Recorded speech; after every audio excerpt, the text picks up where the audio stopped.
नमस्कार दोस्तों, daily current affair में आपका स्वागत है। आज हम डिस्कस करने वाले हैं इस वीक के जितने भी इंपॉर्टेंट क्वेश्चंस हैं वो सभी डिस्कस करेंगे। आप भी वीडियो को पॉज कर आंसर देने का ट्राई करें। यदि आपने हमारे पिछले इंपॉर्टेंट करंट अफेयर की वीडियोस नहीं देखे हैं तो वो भी आप जरूर से देखें, जिसका लिंक इस वीडियो के नीचे कमेंट बॉक्स या आई बटन पर मिल जाएगा। दोस्तों, यदि आप चैनल पर नए हैं तो चैनल को सब्सक्राइब करें, वीडियो को लाइक करें और अपने दोस्तों के साथ में जरूर से शेयर करें। तो बिना किसी देरी के स्टार्ट करते हैं आज का पहला क्वेश्चन है, हाल ही में कोलकाता बंदरगाह से पहली बार किस देश के लिए पहला मालवाहक जहाज MV-ITT लोयन है जो भेजा गया है। जो ये मालवाहक जहाज है जो म्यांमार देश के लिए भेजा गया है, ये कोलकाता बंदरगाह से म्यांमार का जो सितवे बंदरगाह है उसके लिए भेजा गया है। इस जहाज में 20,000 सीमेंट के कट्टे हैं जो भेजे गए हैं। ये जहाज कालादानी मल्टी मॉडल प्रोजेक्ट के तहत भेजा गया है। इसे भेजने के पीछे जो प्रमुख उद्देश्य है वो यह है कि भारत को, जो उत्तरी पूर्वी भारत है, इसे जोड़ने का इसका प्रमुख उद्देश्य है। तो ये सारे पॉइंट्स आपको ध्यान रखने हैं। नेक्स्ट क्वेश्चन देखेंगे, हाल ही में अमेरिकी राष्ट्रपति के घरेलू नीति सलाहकार के रूप में किसे नियुक्त किया गया है। तो घरेलू नीति सलाहकार के रूप में नीरज टंडन को नियुक्त किया गया है। तो ऑप्शन बी इसका राइट आंसर होगा। तो ये ध्यान रखना है आपको। और वर्तमान में यदि अमेरिका के राष्ट्रपति के बारे में बात करें तो जो बाइडन वर्तमान में राष्ट्रपति है। यदि उपराष्ट्रपति के बारे में बात करें तो उपराष्ट्रपति है जो कमला हैरिस है, जो वर्तमान में अमेरिका की उपराष्ट्रपति है। तो ये पॉइंट्स भी आपको ध्यान रखना है।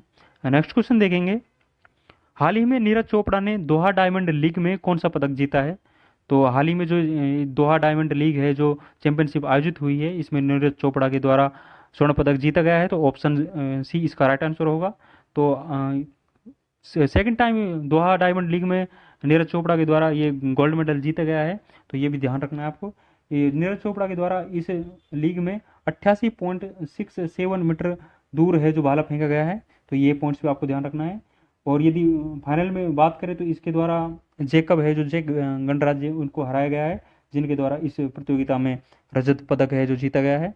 तो ये पॉइंट्स भी आपको ध्यान रखना है। यदि नीरज चोपड़ा के बारे में बात करें तो नीरज चोपड़ा ने जो टोक्यो ओलंपिक 2020 में हुआ था उसमें गोल्ड मेडल जीता है। तो एकमात्र भारतीय थे जिनके द्वारा गोल्ड मेडल जीता गया था। तो ये पॉइंट्स पे आपको ध्यान रखना है। नेक्स्ट क्वेश्चन है, हाल ही में रक्षा मंत्री राजनाथ सिंह ने एकता हार्बर बंदरगाह का शिलान्यास कहाँ किया है।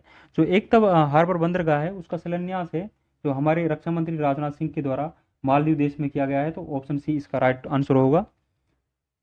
और चाबहार बंदरगाह के बारे में बात करें तो चाबहार बंदरगाह है जो ईरान में स्थित है, जिसका निर्माण है जो भारत के द्वारा किया गया है। यदि मालदीव के बारे में बात करें तो मालदीव के साथ में भारत एक एक्सरसाइज है जो आयोजित करता है। एक्कुरिन एक्सरसाइज है जो भारत और मालदीव के मध्य में आयोजित की जाती है। और यदि हम 8 डिग्री चैनल के बारे में बात करें तो ये 8 डिग्री चैनल है जो मालदीव को मिनिकॉय द्वीप से अलग करता है। तो ये पॉइंट्स भी आपको ध्यान रखना है। नेक्स्ट क्वेश्चन देखेंगे, हाल ही में वनडे क्रिकेट में सबसे तेज 5,000 रन बनाने वाले बल्लेबाज कौन बने हैं।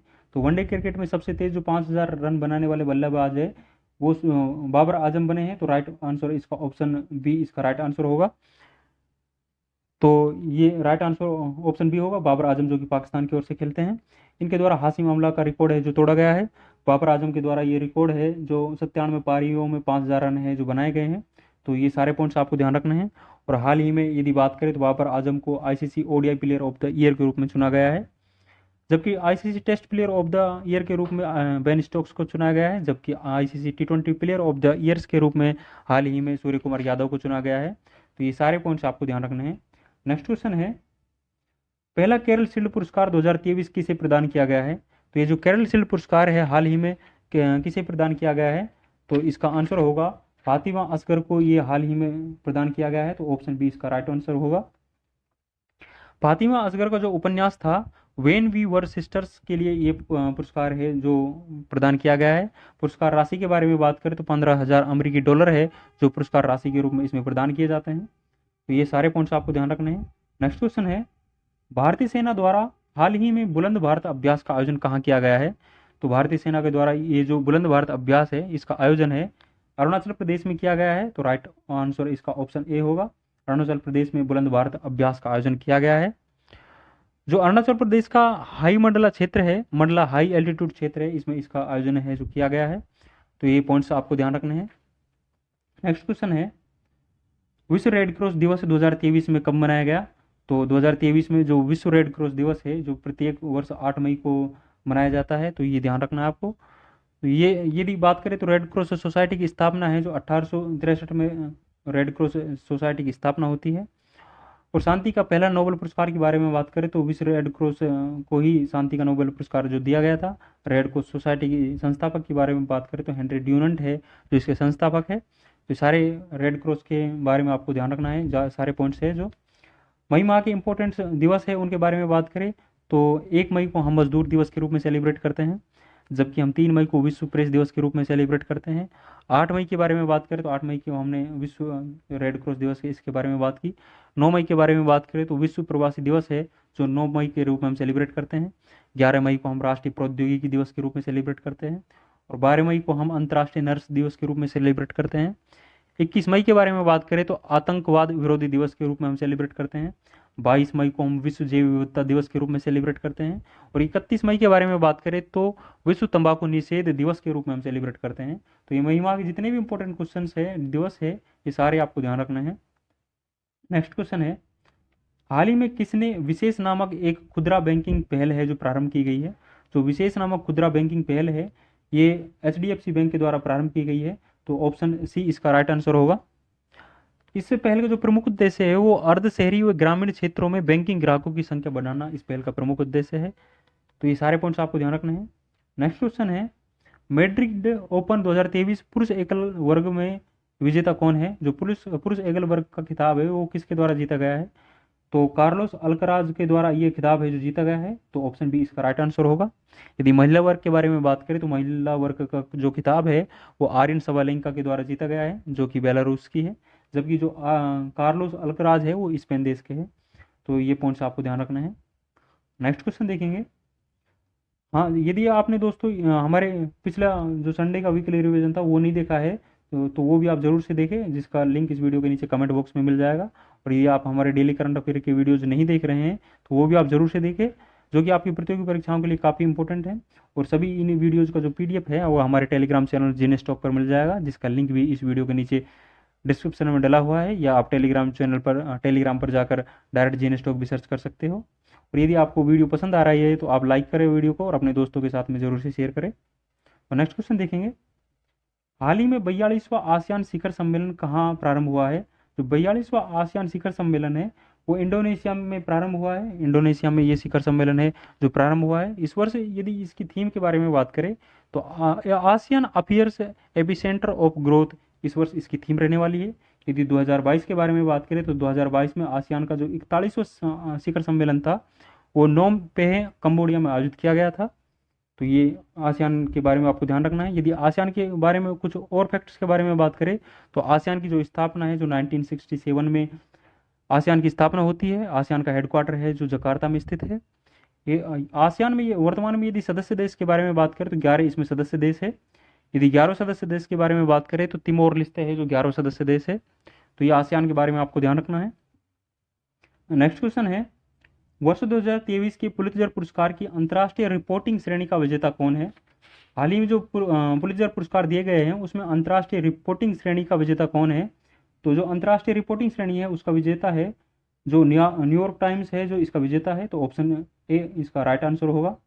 यदि एसोसिएट प्रेस के बारे में बात करें तो एसोसिएट जो प्रेस है इसको कौन सा पुरस्कार दिया गया है इसमें पुलित्जर पुरस्कार में। तो इसको सार्वजनिक सेवा श्रेणी में इसको पुरस्कार दिया गया है एसोसिएट प्रेस को, ये आपको ध्यान रखना है।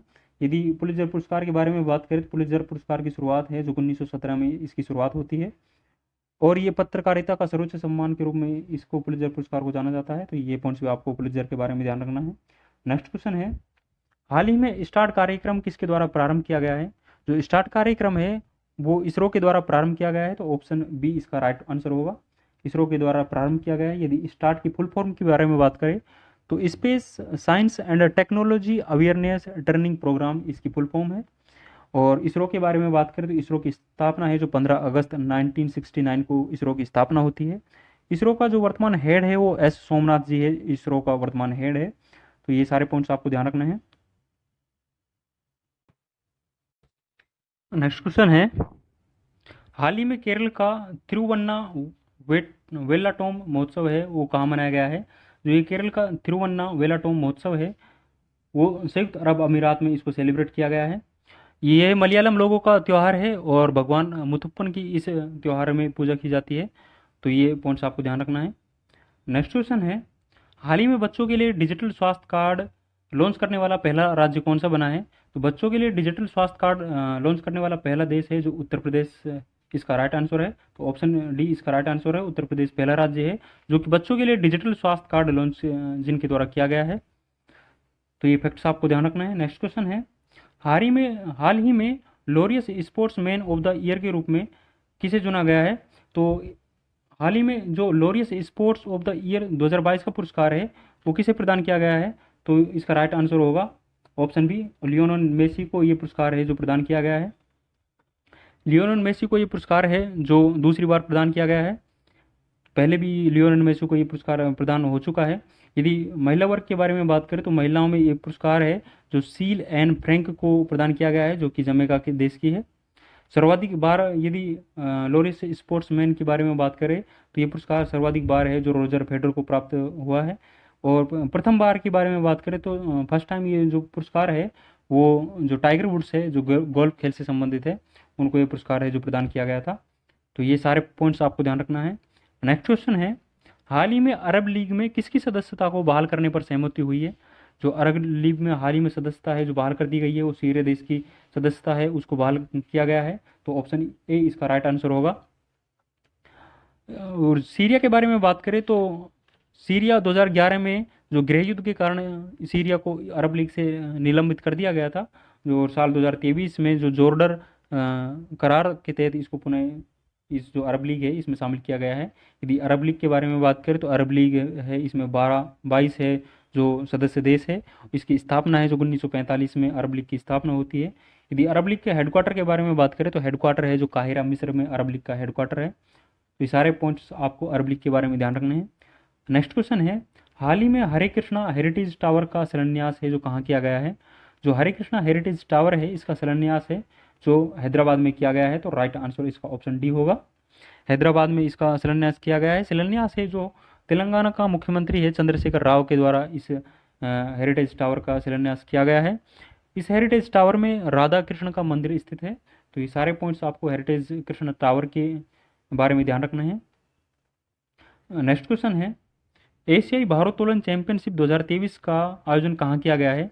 जो एशियाई भारोत्तोलन चैंपियनशिप है मतलब वेट लिफ्टिंग जो चैंपियनशिप है इसका आयोजन है जो कहाँ किया गया है? इसका आयोजन है जो दक्षिण कोरिया में किया गया है। तो ऑप्शन सी इसका राइट आंसर होगा। दक्षिण कोरिया के जो जिंजू नामक स्थान है इस स्थान पर इस चैंपियनशिप का आयोजन है जो किया गया है।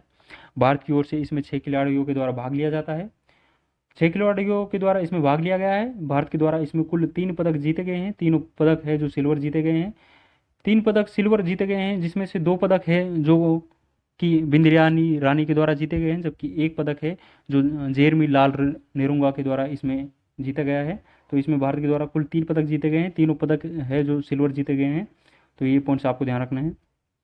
नेक्स्ट क्वेश्चन है, भारत की पहली पोर्ट टैक्सी परियोजना कहाँ प्रारंभ की गई है? जो भारत की पहली पोर्ट टैक्सी परियोजना है वो उत्तर प्रदेश में प्रारंभ की गई है। तो राइट आंसर इसका ऑप्शन ए होगा। तो उत्तर प्रदेश में ये प्रारंभ की गई है। उत्तर प्रदेश में जेवर एयरपोर्ट है जो नोएडा में उससे फिल्म सिटी के बीच इस पोर्ट टैक्सी परियोजना को संचालित किया जाएगा जो कि 12 से 14 किलोमीटर इसकी लंबाई होगी। यदि टोटल स्टॉप के बारे में बात करें तो इसमें 12 टोटल स्टॉप रहने वाले हैं। तो ये पॉइंट्स आपको ध्यान रखने हैं। नेक्स्ट क्वेश्चन है, हाल ही में भारत ने किस देश के साथ समन्वित गश्ती कॉर्पेट के 35वें संस्करण का आयोजन किया है? जो कॉर्पेट का 35वां संस्करण है इसका आयोजन है भारत और थाईलैंड के मध्य में इसका आयोजन है जो किया गया है। तो ऑप्शन बी इसका राइट आंसर होगा। इसका आयोजन है जो अंडमान सागर में किया गया है। तो ये ध्यान रखना है आपको। भारत की ओर से इसमें INS केसरी के द्वारा भारत की ओर से इसमें भाग लिया गया है। तो ये सारे पॉइंट्स आपको ध्यान रखने हैं। और ये 35वां संस्करण है कॉर्पेट का। तो ये भी ध्यान रखना है आपको। नेक्स्ट क्वेश्चन है, स्वच्छ भारत मिशन ग्रामीण चरण सेकंड के तहत किस राज्य के गांव 100% ODF प्लस घोषित हो चुके हैं? तो किस राज्य के गांव है जो 100% ODF प्लस गांव हो चुके हैं? तो तेलंगाना के गांव है जो 100% ODF प्लस हो चुके हैं। तो राइट आंसर इसका ऑप्शन सी होगा, तेलंगाना के गांव। तेलंगाना है जो कि बड़े राज्यों की श्रेणी में शीर्ष स्थान पर है। यदि छोटे राज्यों के बारे में बात करें तो छोटे राज्यों में जो शीर्ष स्थान पर है जिसमें 100% ODF प्लस गाँव हो चुके हैं वो सिक्किम राज्य है छोटे राज्यों में। तो ये आपको ध्यान रखना है। यदि स्वच्छ भारत मिशन के बारे में बात करें तो स्वच्छ भारत मिशन है इसकी शुरुआत 2 अक्टूबर 2014 को स्वच्छ भारत मिशन जो अभियान है इसकी शुरुआत होती है। तो ये सारे पॉइंट्स आपको ध्यान रखने हैं। नेक्स्ट क्वेश्चन है, हाल ही में किस राज्य ने पहली बार स्टेट रोबोटिक्स फ्रेमवर्क को लॉन्च किया है? तो किस राज्य के द्वारा ये लॉन्च किया गया है स्टेट रोबोटिक फ्रेमवर्क? तो इसका राइट आंसर होगा तेलंगाना के द्वारा ये स्टेट रोबोटिक्स है जो लॉन्च किया गया है। तो राइट आंसर ऑप्शन डी होगा इसको। तो तेलंगाना के द्वारा ये लॉन्च किया गया है। तेलंगाना के जिसका इसको लॉन्च करने का जो प्रमुख उद्देश्य है वो क्या है? प्रमुख उद्देश्य वो ये है कि कृषि, स्वास्थ्य और बैंकिंग सेक्टर में जो रोबोटिक्स है इनको बढ़ावा देना इसका प्रमुख उद्देश्य है। तो ये सारे पॉइंट्स आपको ध्यान रखने हैं। नेक्स्ट क्वेश्चन है, चलने के लिए अधिकार को लागू करने वाला पहला राज्य कौन सा बना है? जो चलने का अधिकार है इसको लागू करने वाला, मतलब राइट टू वॉक का अधिकार प्रदान करने वाला पहला राज्य है वो पंजाब बना है। तो राइट आंसर इसका ऑप्शन सी होगा। पंजाब राज्य पहला राज्य बना है जिसने चलने का अधिकार को हाल ही में लागू किया है। पंजाब की यदि वर्तमान में मुख्यमंत्री के बारे में बात करें तो भगवंत मान है जो पंजाब के वर्तमान में मुख्यमंत्री है, जो कि आम आदमी पार्टी के से संबंधित है। और हाल ही में पंजाब के द्वारा वन पेंशन, एक विधायक एक पेंशन योजना भी प्रारंभ की गई है। तो ये पॉइंट्स भी आपको पंजाब के बारे में भी ध्यान रखना है। नेक्स्ट क्वेश्चन है, भारत रत्न डॉक्टर अंबेडकर पुरस्कार 2023 किसे प्रदान किया गया है? जो डॉक्टर अंबेडकर पुरस्कार 2023 है वो योगी आदित्यनाथ को प्रदान किया गया है। तो ऑप्शन ए इसका राइट आंसर होगा। योगी आदित्यनाथ को डॉक्टर अंबेडकर पुरस्कार 2023 है जो प्रदान किया गया है। ये पुरस्कार है जो भारत के जो पूर्व राष्ट्रपति है रामनाथ कोविंद के द्वारा ये पुरस्कार है जो योगी आदित्यनाथ को प्रदान किया गया है। एक्चुअली में ये पुरस्कार क्यों प्रदान किया गया है इसके पीछे रीजन ये है कि योगी को ये जो पुरस्कार प्रदान किया गया है उत्तर प्रदेश को भेमुक्त राज्य बनाने के लिए ये पुरस्कार है जो इनको प्रदान किया गया है। यदि साल 2022 के बारे में बात करें तो ये पुरस्कार है जो हर्षाली मल्होत्रा को ये पुरस्कार है जो प्रदान किया गया था, जो कि बजरंगी भाईजान मूवी में मुन्नी का कैरेक्टर निभाई थी। तो हर्षाली मल्होत्रा को 2022 में ये पुरस्कार है जो प्रदान किया गया था। यदि इस पुरस्कार की शुरुआत के बारे में बात करें तो इस पुरस्कार की जो शुरुआत है जो 1996 में इस पुरस्कार की शुरुआत होती है। तो ये सारे पॉइंट्स आपको ध्यान रखना है। नेक्स्ट क्वेश्चन है, हाल ही में WHO ने किस वैश्विक बीमारी महामारी को ग्लोबल हेल्थ इमरजेंसी से बाहर कर दिया है? जो वैश्विक महामारी है उनको ग्लोबल जो हेल्थ इमरजेंसी है उससे बाहर कर दिया गया है। वो दो बीमारी है, एक तो मंकी पॉक्स और एक कोविड-19। तो ऑप्शन डी इसका राइट आंसर होगा। तो दोनों बीमारियों को मतलब जो ग्लोबल हेल्थ इमरजेंसी है उससे बाहर कर दिया गया है WHO के द्वारा। तो ये भी आपको ध्यान रखना है। और हाल ही में जो मंकी पॉक्स है इसका नाम बदल दिया गया है, इसका जो नाम परिवर्तन करके इसको एमपॉक्स के नाम पर इस बीमारी को कर दिया है। यदि WHO के बारे में बात करें तो WHO की फुल फॉर्म है जो वर्ल्ड हेल्थ ऑर्गेनाइजेशन, इसकी फुल फॉर्म है। इसकी स्थापना है जो 7 अप्रैल 1948 को WHO की स्थापना होती है। और WHO के हेडक्वार्टर के बारे में बात करें तो इसका हेडक्वार्टर है जो जिनेवा स्विट्जरलैंड में WHO का हेडक्वार्टर है। और वर्तमान अध्यक्ष के बारे में बात करें तो वर्तमान अध्यक्ष है जो WHO का डॉक्टर टेड्रोस है जो वर्तमान में इसका अध्यक्ष है। तो ये सारे पॉइंट्स आपको ध्यान रखने हैं WHO के बारे में। नेक्स्ट क्वेश्चन है, छठे हिंद महासागर सम्मेलन IOC मतलब इंडियन ओशियन जो काउंसिल है, मतलब छठे हिंद महासागर सम्मेलन IOC का मेजबान देश कौन सा है? तो इसका मेजबान देश है जो किसके द्वारा इसकी मेजबानी है जो की गई है? तो बांग्लादेश के द्वारा इसकी मेजबानी की गई है। तो राइट आंसर इसका ऑप्शन ए होगा। तो बांग्लादेश के द्वारा इस सम्मेलन की मेजबानी की गई है। इसका उद्घाटन है जो बांग्लादेश के प्रधानमंत्री शेख हसीना के द्वारा इसका उद्घाटन किया गया है। इस वर्ष जो इसकी थीम है जो वो इस वर्ष इसकी थीम रहने वाली है शांति और समृद्धि। इस वर्ष इसकी थीम है, मतलब पीस एंड प्रॉस्पेरिटी इसकी थीम रहने वाली है। ये भी आपको ध्यान रखना है। यदि फर्स्ट टाइम के बारे में बात करें तो फर्स्ट टाइम इस जो सम्मेलन का आयोजन है जो 2016 में इस सम्मेलन का आयोजन होता है। तो ये पॉइंट से आपको ध्यान रखना है। नेक्स्ट क्वेश्चन है, हाल ही में राष्ट्रीय पोषण भी और पढ़ाई भी कार्यक्रम किसने प्रारंभ किया है? जो पढ़ाई भी और पोषण भी कार्यक्रम है जो स्मृति ईरानी के द्वारा प्रारंभ किया गया है। स्मृति ईरानी जो कि महिला एवं बाल विकास मंत्रालय की मंत्री है, इनके द्वारा ये कार्यक्रम है जो प्रारंभ किया गया है। कार्यक्रम है जो आंगनबाड़ी में जो 0 से 6 वर्ष तक के बच्चे हैं उन बच्चों के लिए कार्यक्रम है जो प्रारंभ किया गया है। तो ये सारे पॉइंट्स आपको ध्यान रखना है। नेक्स्ट क्वेश्चन है, हाल ही में इटली के लग्जरी ब्रांड गुच्ची ने अपना वैश्विक ब्रांड एम्बेसडर किसे नियुक्त किया है? गुच्ची के द्वारा अपना वैश्विक जो ब्रांड एम्बेसडर है मतलब ग्लोबल ब्रांड एम्बेसडर किसे नियुक्त किया है? तो आलिया भट्ट को गुच्ची के द्वारा हाल ही में ग्लोबल ब्रांड एम्बेसडर है जो नियुक्त किया है। ऑप्शन ए इसका राइट आंसर होगा, आलिया भट्ट। यदि बात करें आलिया भट्ट की तो ये पहली भारतीय सेलिब्रिटी है जो कि गुच्ची की ब्रांड एम्बेसडर बनी है। तो ये सारे पॉइंट्स आपको ध्यान रखने हैं। और कुछ और ब्रांड एम्बेसडर के बारे में बात करें तो जैसे कि हाल ही में जो ICICI बैंक के जो ब्रांड एम्बेसडर है वो सूर्य कुमार यादव को चुना गया है। पेप्सिको जो ब्रांड एम्बेसडर है वो रणवीर कपूर है जो पेप्सिको का ब्रांड एम्बेसडर है, जबकि हर्बल लाइफ का जो ब्रांड एम्बेसडर है वो स्मृति ईरानी है जो हर्बल लाइफ का ब्रांड एम्बेसडर है। यूनिसेफ का ब्रांड एम्बेसडर है हाल ही में आयुष्मान खुराना को नियुक्त किया गया है। जियो सिनेमा का जो ब्रांड एम्बेसडर है वो रोहित शर्मा है जो जियो सिनेमा का ब्रांड एम्बेसडर है। और पूमा इंडिया का ब्रांड एम्बेसडर के बारे में बात करें तो पूमा इंडिया की जो ब्रांड एम्बेसडर है वो हरमनप्रीत कौर है जो पूमा इंडिया की ब्रांड एम्बेसडर है। और हाल ही में जो बॉक्सिंग चैंपियनशिप आयोजित की गई है उसका ब्रांड एम्बेसडर के बारे में बात करें तो बॉक्सिंग जो चैंपियनशिप थी उसका ब्रांड एम्बेसडर है जो MC मेरी कॉम और फरहान अख्तर है जो बॉक्सिंग चैंपियनशिप की ब्रांड एम्बेसडर है। तो ये सारे पॉइंट्स आपको ध्यान रखने हैं। नेक्स्ट क्वेश्चन है, हाल ही में संघाई सहयोग संगठन स्टार्टअप फोरम 2023 का आयोजन कहाँ किया गया है? जो इस स्टार्टअप का आयोजन है जो नई दिल्ली में किया गया है, तो राइट आंसर इसका ऑप्शन डी होगा। तो SCO का जो स्टार्टअप फोरम 2023 है इसका आयोजन है जो नई दिल्ली में किया गया है, तो ये आपको ध्यान रखना है। और हाल ही में जो SCO के विदेश मंत्रियों की जो बैठक है वो गोवा में आयोजित की गई थी, वो भी आपको ध्यान रखना है। तो आप मोटे तौर पर ऐसे ध्यान रख सकते हो कि SCO के जितने भी बैठकें आयोजित इस वर्ष कराई जाएगी वो सारी की सारी है जो भारत में आयोजित की जाएगी, तो ये पॉइंट्स आपको ध्यान रखना है। तो हमने ये महत्वपूर्ण इस वीक के जितने भी इंपॉर्टेंट क्वेश्चंस हैं वो सभी डिस्कस किए हैं जो आपकी परीक्षाओं की दृष्टि से काफ़ी महत्वपूर्ण है। आप सभी का धन्यवाद, आपने सभी ने ये वीडियो है जो लास्ट तक देखा। यदि आप हमारे रेगुलर करंट अफेयर के वीडियोज़ नहीं देख रहे हैं तो वो भी आप ज़रूर से देखें, जिसका लिंक इस वीडियो के नीचे कमेंट बॉक्स में मिल जाएगा। हमने सेपरेट है जो प्ले लिस्ट बना रखी है, आप है जो अप्रैल मई का भी करंट अफेयर्स देख सकते हो, और इस वीक के भी हमने सेपरेट प्ले लिस्ट है जो बना रखी है, जिसका लिंक इस वीडियो के नीचे डिस्क्रिप्शन में मिल जाएगा। आपने यदि हमारे पिछले जो संडे का वीकली रिवीजन नहीं देखा है, जो कि हमने 1 से 6 मई तक के बीच में रिवीजन कराया था, तो वो भी आप ज़रूर से देखें, वो भी आपकी परीक्षाओं की दृष्टि से काफ़ी महत्वपूर्ण है। तो यदि आप चैनल पर नए हैं तो चैनल को सब्सक्राइब करें और वीडियो को लाइक करें और अपने दोस्तों के साथ में ज़रूर से शेयर करें। और इन सभी क्वेश्चंस की PDF हमारे टेलीग्राम चैनल GN स्टॉक पर मिल जाएगी, जिसका लिंक इस वीडियो के नीचे कमेंट बॉक्स या आई बटन पर मिल जाएगा।